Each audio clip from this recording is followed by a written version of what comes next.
Okay, it's a quick video from myself, Harvey Goldman. No cuts, no edits, no filters, and no hair. So it is a melting hot day. I've got the car door open. You'll probably hear seagulls and trees and badgers or whatever else is lurking in the hedge. It is what it is. So today's video, I want to go into really a very quick one about what motivates you. Now, for all of us, it's going to be different. I suppose, in essence, you probably think you know what motivates you. Stick around. I'm going to show you why most of us are chasing the wrong thing without even realizing it.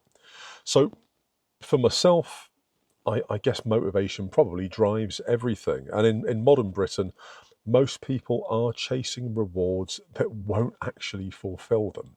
And I've been absolutely victim to this myself. So by the end of this, hopefully you'll know what truly pushes you forward and whether it's time to maybe shift your entire direction and perhaps refocus and chase something else. So let's get into it. So the biggest one, I think, with myself until quite recently was status traps, vanity traps. New car every couple of years, latest phone every year, latest Jordans, all the rest of it. I've since woken up to this. I now know it's absolute cobblers. It's a fool's game, but for probably 25 years of my life, I was absolutely blinded by shiny things. Status traps, they ensnare many people into chasing jobs and houses and labels for nothing else but external approval.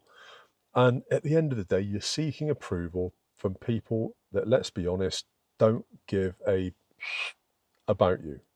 They don't care. So why should you care what they think? It doesn't bring you internal satisfaction.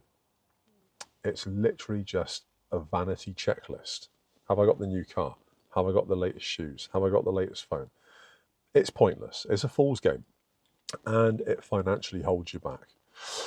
Financial fear is another one. Now, most of our drive is actually about avoiding poverty, not achieving prosperity. And if you flip that mindset, by attaining one, you'll automatically take care of the other. But I think it makes more sense to try and achieve prosperity first. And then by the very nature of having done that or working along that path, you will have avoided poverty. So that's one to bear in mind.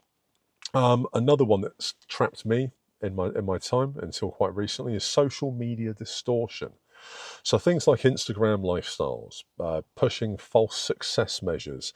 And I mean, there are people literally as young as 17, 18, 19, pretending to live the Dubai lifestyle, pretending to be crypto gurus. Come on, mate, you've literally been out of school for 3 years, which means you've been practicing talking probably for about 10 years, and really only as an adult for about 5.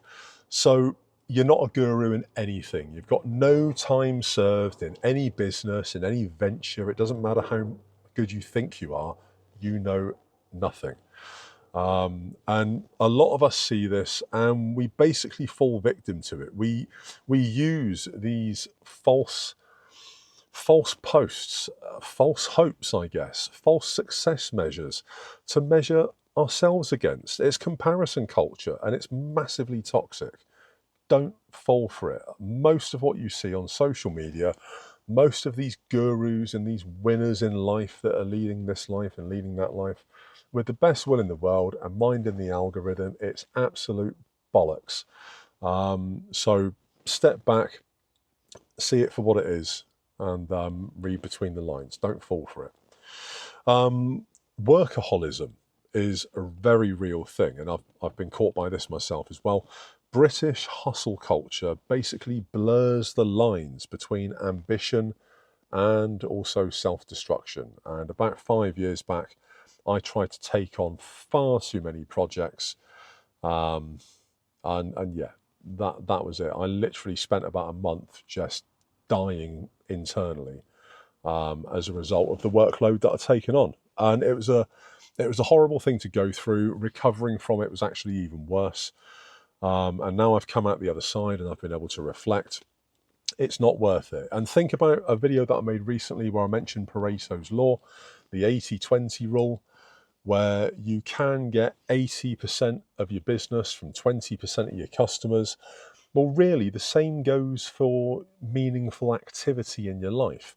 You can get 80% of the activity that pushes you forward to where you need to be from 20% of the effort that you need to put into it. So think about that. It might be an idea to just step back a little bit, ease off the gas slightly, and just think of your health. And I know it worked for me, and it's now got me into a position where I've been able to refocus and reassess where I am, where I want to be, and also, importantly, how I'm going to try and get there. We've got a culture of survival versus thriving. So many in the UK are stuck in permanent survival mode. And I mean, there isn't anything wrong with that. For most people, it's a situation that you've absolutely been forced into by government policy and by stupid rules that are made up that are kind of shaping the way that we're being forced to live.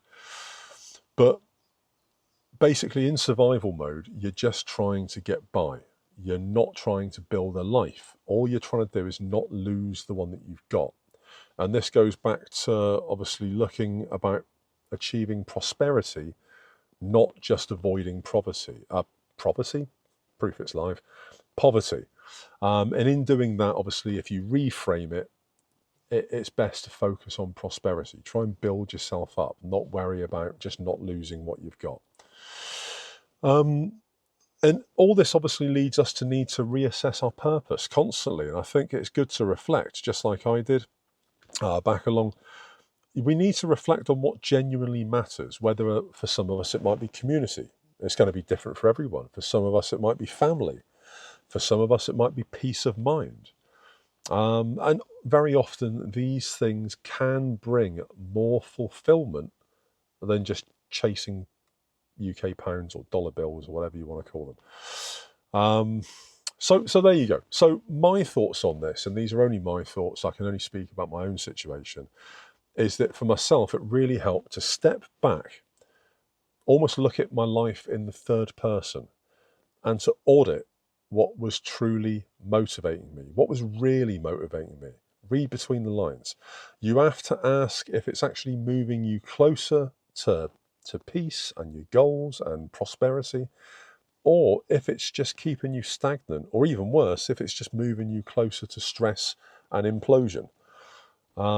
So there you go. So what are your thoughts on this? Drop it in the comments, let me know. YouTube is going to put another video probably about there. Yeah, check it out. Like, follow, subscribe, ring the bell, all that jazz, and there'll be another video tomorrow. Goldman, peace out.